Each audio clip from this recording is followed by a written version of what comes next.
Cyberdemon defeated. You know, this is something great about old video games. Like Doom, for instance. Most influential first-person shooter of all time. And its hellish designs and really demonic enemies. You know what'd be cool? If some of those enemies were made into 3D action figures. Well, I've happened to just done such a thing. That's right, folks. We have the Doom, classic Doom, Cyberdemon.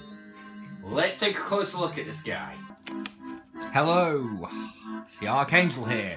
Yes, we've got the theme music for the actual boss playing because, well, it's sort of appropriate here considering what we're reviewing.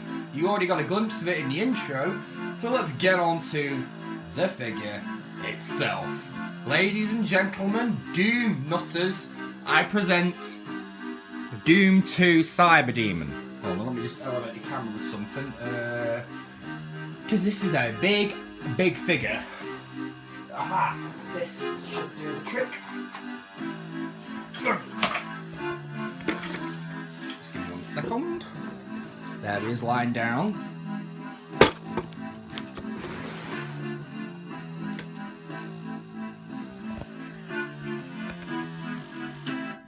This is a humongous figure. Look!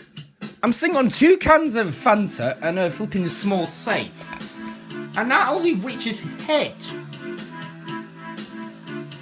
Overall, the figure's quite nice. There's some nice detailing going on.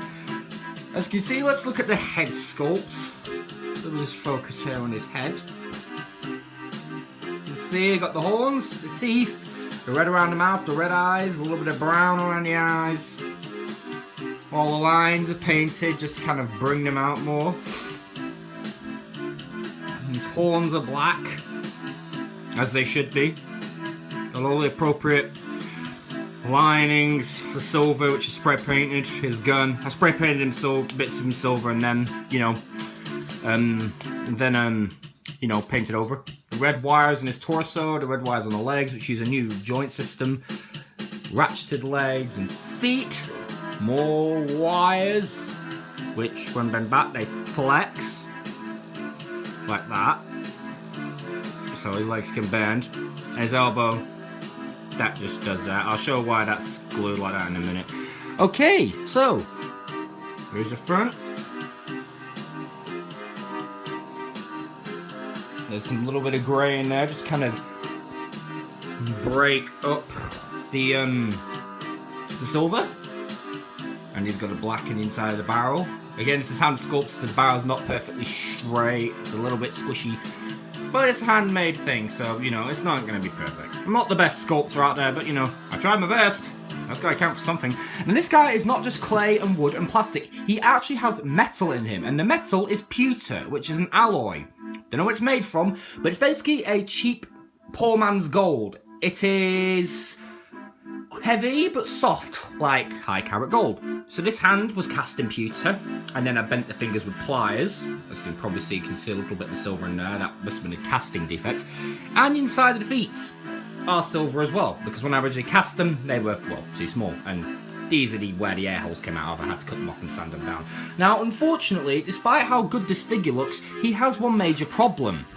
His standing abilities are very, very poor. And he fell off my shelf last night and his horn broke off. Fortunately, I was able to glue it on. But, I mean, he's playing the game. He's playing the ball now, but his feet are quite a little bit loose. And that's the whole Cyberdemon. This guy is taken directly from screenshots of the original Doom sprite. And honestly, if this is what he would look like if he was 3D, I'd be impressed seeing this in the game as a 3D model. I mean, I don't know about anyone else, but I think this turned out really well. Oh, we've got a bit of paint slop there. Ugh. Okay, so let's get on to articulation. So the head's on a nice ball joint. You can roll all around, go up, down, tilt, and go left and right. All that nice stuff. You got nice swivels at the shoulders. It can go all the way back and all the way forward, getting him in some nice poses where he's pointing his gun at you. You got you know, hinge joints at the shoulders, so they can also go outward, as well as a bicep swivel. You have double jointed elbows, which is brand new. No figure has ever had double jointed elbows before, and it's something that these Doom figures, including Doom Guy, which is going to be about, you know, quite small, about 5" compared to this guy. He's going to also have double jointed elbows and double jointed knees. So the double jointed elbow here is kind of giving him an arm length, but it works very well. And it works as well on the other side, because that wire just goes around. So the wire flexes completely out of the way, as well as having an elbow swivel there. He also has a hinge and rotation at the wrist.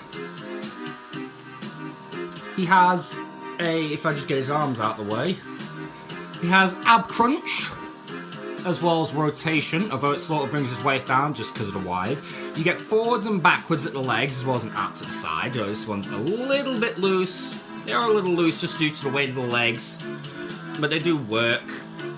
You get a bend at the knee, well, a reverse bend. This one swivels, whereas this one does not. And you get a hinge and rotation at the foot. So overall, this figure, he's one of my best. I really am happy with how he turned out. And all these lines from the sculpt, all the lumps and bumps have been painted. Some of the lumps and bumps weren't even deliberate, but they just helped bring the guy out more. He is quite muscular, so he's got pecs, you know, biceps, no real triceps at all, but look at the back.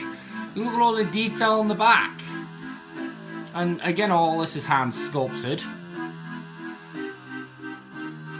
And, you know, yeah. I don't know what more to say about him. Except for the fact he's really freaking huge. I mean, just give me 1 sec to stand him, and I'll bring another figure for comparison. Alright, so here's our size and scale. And as you can see, this guy is massive. He towers over a NECA figure. He towers over a 3¾ Iron Man figure. He towers over the 5" mannequin. And he also towers completely over Rick Grimes. Although this guy's really supposed to be 10 inches tall, I personally like the size he's at. It makes him big, intimidating. Imagine facing the Cyberdemon this big in the game. No Cyberdemon's ever been this big, I don't think. Maybe the Doom 3 version, I don't know.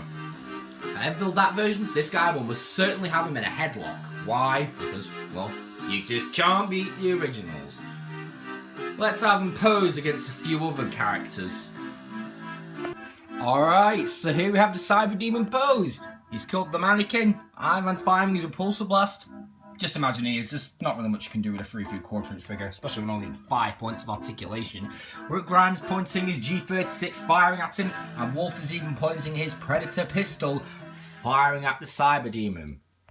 Check this guy out. He is big.